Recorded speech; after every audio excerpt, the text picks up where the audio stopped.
Welcome back to another episode of Rock Boys Football. The Oregon Ducks, Dan Lanning, scheduled to hold another massive recruiting weekend this weekend in Eugene, hosting a ton of top talent in that 2025 class. And we hopped on and talked about the Oregon Ducks in their recruiting weekend last weekend.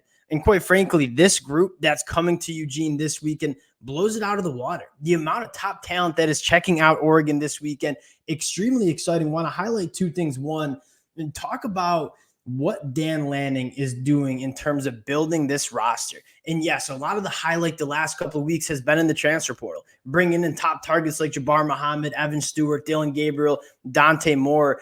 But Dan Lanning is doing it the right way, right? He's using the transfer portal to get this roster better, but make no mistake about it, he's building this roster with foundational building blocks from the high school class. And you look at how you want to go about building your roster and roster construction in this modern era of college football, this is exactly what you want it to look like, right? Top 5 class in 2024, trending for a very special class in 2025, and then using the transfer portal to bring in that top talent. But you want a bulk of your roster being recruited from the high school ranks, getting developed within this program. And that is exactly what Dan Lanning is doing. And I've said it and I'll say it again. You want to buy a stock in one program. Many of the Oregon fans who've been listening for a while already know how I feel. If you're buying one stock in a program across college football, to me, you're buying stock in this Oregon Ducks program because the trajectory and the pace of that trajectory of where they're going, it's extremely fast. It's going in the right direction. Many of you guys know I'm fired up for what Dan Lanning can do in Eugene the next couple of years. Want to get in to the visitor list. Before we get into it, just want to say thank you to you guys. And as always, a special shout out to the Oregon Duck fans. I mean, this has been a program that breaking down all these commitments from the portal, giving you guys updates on the high school recruiting trail. I've been having a blast doing it, but the amount of support you guys have shown, all the nice comments in the comment section, that stuff means a ton to the boys. Cannot thank you guys enough. If y'all do enjoy the content, consider subscribing to the channel. We'll continue to keep you guys as updated as possible with the Oregon Ducks on the recruiting trail. And without further ado, let's get into the number one guy that I have my eyes on, and that's DeCorian Moore. He's the number one wide receiver in that 2025 class. And you see, he's committed to LSU right now, but the fact that he's traveling from Texas to Eugene, Oregon in the middle of the winter tells you a little bit about his interest in this Oregon Ducks program. Now, you look into DeCorian Moore as a junior in high school at Duncanville, Texas, state championship high school team, 71 catches for over 1,500 yards, 18 touchdowns.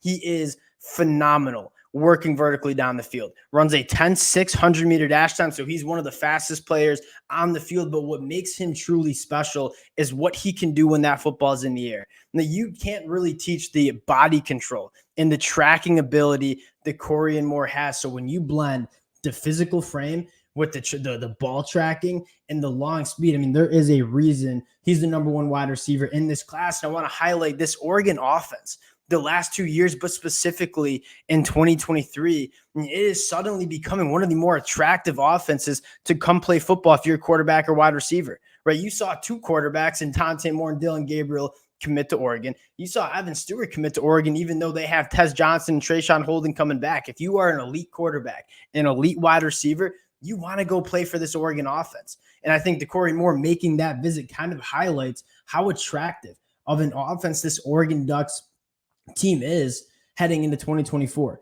Next guy I want to talk about, and arguably one of my favorite prospects in this 2025 class, that's 5-star safety DJ Pickett. This is a kid that plays football, track, baseball, basketball, and you see how he excels at all 4 of those sports. I mean, he is the best athlete on the football field, plays wide receiver, plays safety, probably going to settle in at that safety spot at the college football level. And you talk about an elite center field safety, that deep safety, you can play a single high. He has the range to get to each boundary, has the frame to go up and make plays, has the short area quickness to match up in man coverage. There is not really a box that DJ Pickett does not check.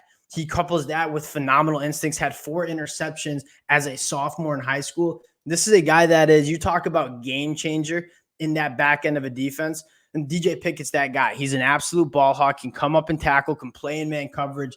DJ Pickett, 4-sport athlete, phenomenal football player. Again, another reason he's a top 10 national prospect And Dan Lanning, he carries a heavy stick when it comes to recruiting on the defensive side of the football. DJ Pickett, another name to keep an eye on. The next guy I want to talk about and kind of highlight two things. One, this is an elite running back in Jordan Davison from Mater Dei.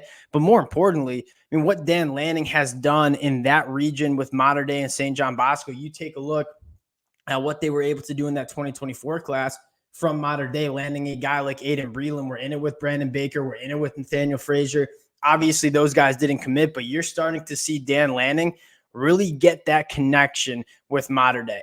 And a guy like Jordan Davison outrushed Nate Frazier last year, who was a 5-star running back to according to some services as a junior in high school. And you take a look at Jordan Davison, what he brings to the table as a sophomore in high school at Mater Dei.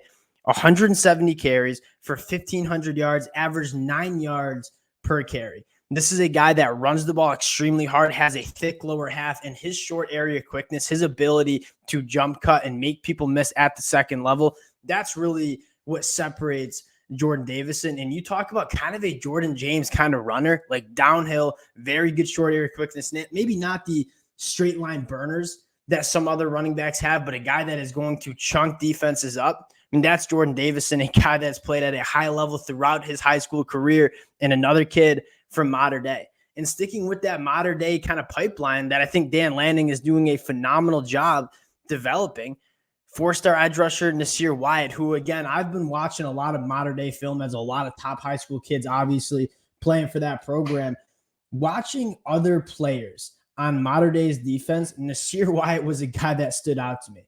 Very, very quick twitch off the ball, 6'3", 210, a little bit undersized, but he'll develop that frame. But what you can't really teach is that elite first step that Nasir Wyatt has. This is a guy that getting to the next level at the college football landscape, probably going to be one of those elite edge rushers. And again, you look at Oregon and what you want to see Oregon maybe develop a little bit more of is those elite edge rushers, right? You had a guy like Brandon Dorless, a guy like Jordan Birch, very solid defensive lineman for Oregon in 2023. Was there that one game changer?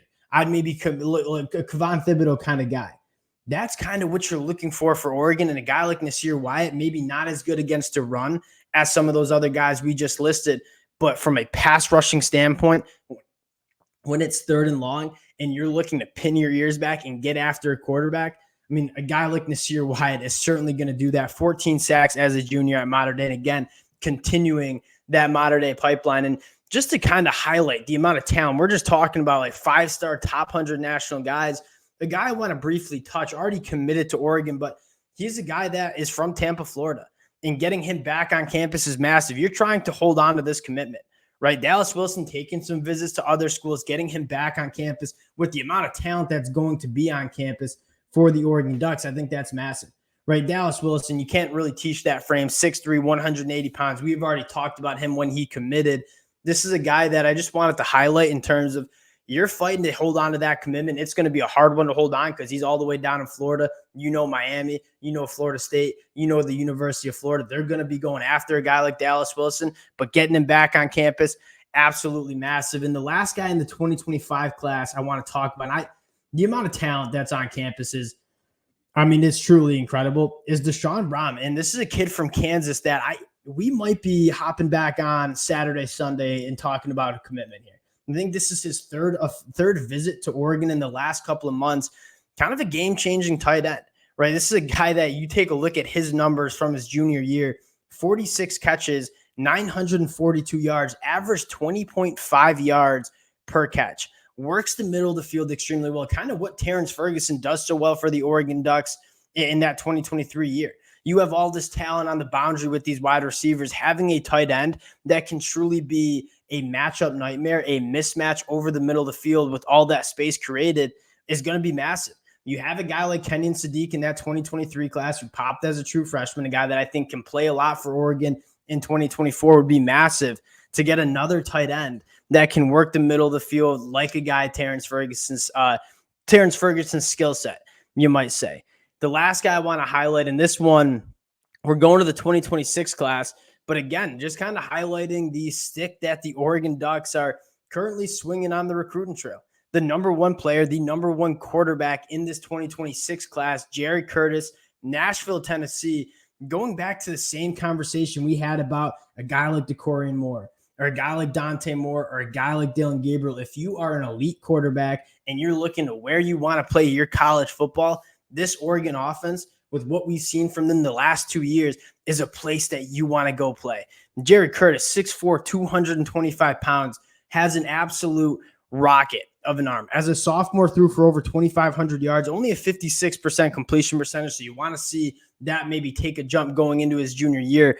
But there are things that you just can't teach. Now, we say this a lot on the recruiting trail. God don't make many Jerry Curtises. This is a guy that's 6'4", massive frame, phenomenal athlete, kind of checks all the boxes. And again, getting him on campus, battling out schools like Georgia for the elite quarterback in this 2026 class. If you're the Oregon Ducks, and you're extremely excited about building that relationship with the top arm in that 2026 class. A couple other names that we did not include here. We could go 45 minutes if we wanted to on the talent that's going to be on campus. The Oregon Ducks, massive opportunity this weekend. We'll continue to keep you guys updated with what Dan Lanning is doing on the recruiting trail. Appreciate you guys rocking with the fellas. Again, if y'all do enjoy the content, consider subscribing to the channel, and we'll talk to y'all later. Peace.